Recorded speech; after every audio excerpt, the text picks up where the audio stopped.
Welcome to the Inc. Productivity Tip of the Day. Today's tip. Emotionally intelligent people use a brilliant four-word phrase to rewire the brain and reduce stress.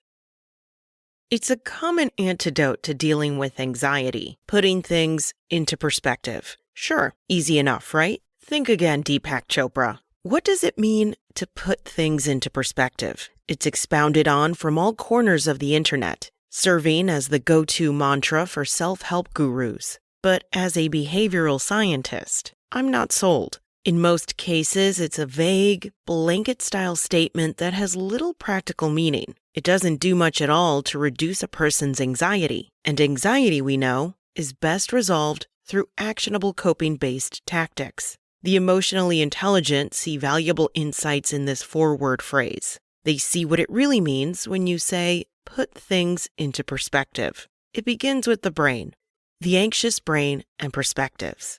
The brain's default is to process stressors in relation to the self. The innate response is to evaluate all possible negative events as something directly relevant to the self. To the anxious brain, it's always me, me, me. We call this egocentric stress, and it's a hindrance to our basic psychological functioning. At its worst, egocentric stress can be highly debilitating and distressing. It happens because of a key area in the brain, the medial frontal gyrus, MFG. The MFG covers a swath of spongy brain folds on the outside middle region of the frontal lobe. It is the seat of our identity. It is your you. The MFG's anatomical location in the brain with respect to its neighboring brain areas is curious. Below the MFG are the negative emotion areas. On one side are evaluative areas, and on the other side are the attention areas. It's a clustered network of brain regions that fire together so that any time a potentially bad situation happens, it is automatically considered emotionally charged, emotion areas, judged, evaluative areas, focused on,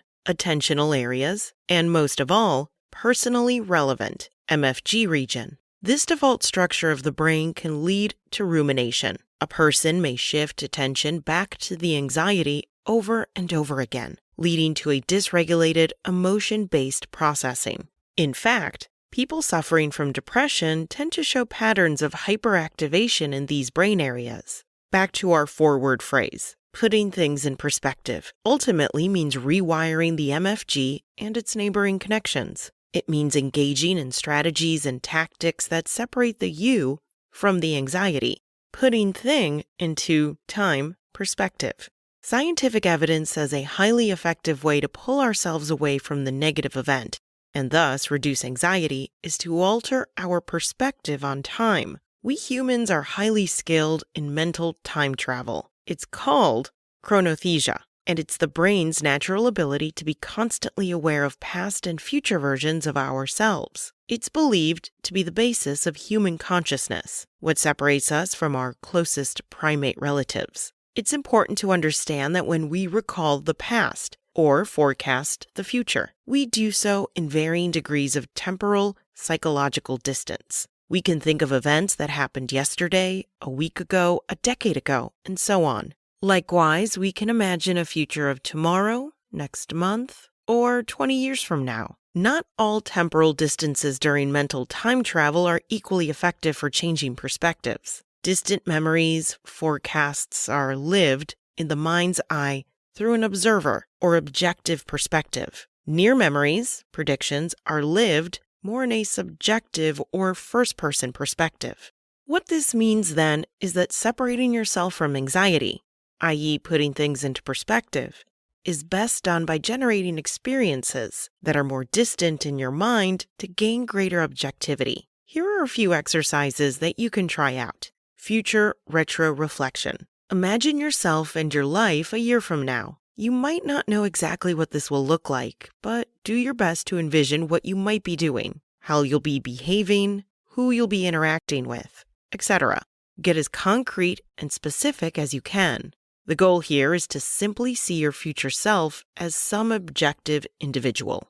Then, Pretend that your future self is looking back at the current moment and to the situation that's causing you stress or anxiety. Answer the following questions using this perspective change. How does your current self feel about the stress you're encountering at this moment? Write out the emotions you're experiencing. How does your future self feel about the current stressful situation? Write out the emotions you think this future you would experience. What things can you imagine your future self knows that your current self doesn't? Can your current self come to know these things? When you're experiencing stress, pulling yourself out of the present is an effective strategy. It causes rewiring in the medial frontal gyrus, MFG, which allows you to see yourself, from the past or in the future, as more objective and less subjective. It results in your stress getting experienced in a more impartial, less emotional way. You're wiser through gaining a different view. So at this point, you've not just heard the line, put things into perspective. You've actually gone and done it. That's the real difference. That's it from Ink. Enjoy your weekend, and be sure to check back in Monday morning for another tip from Ink.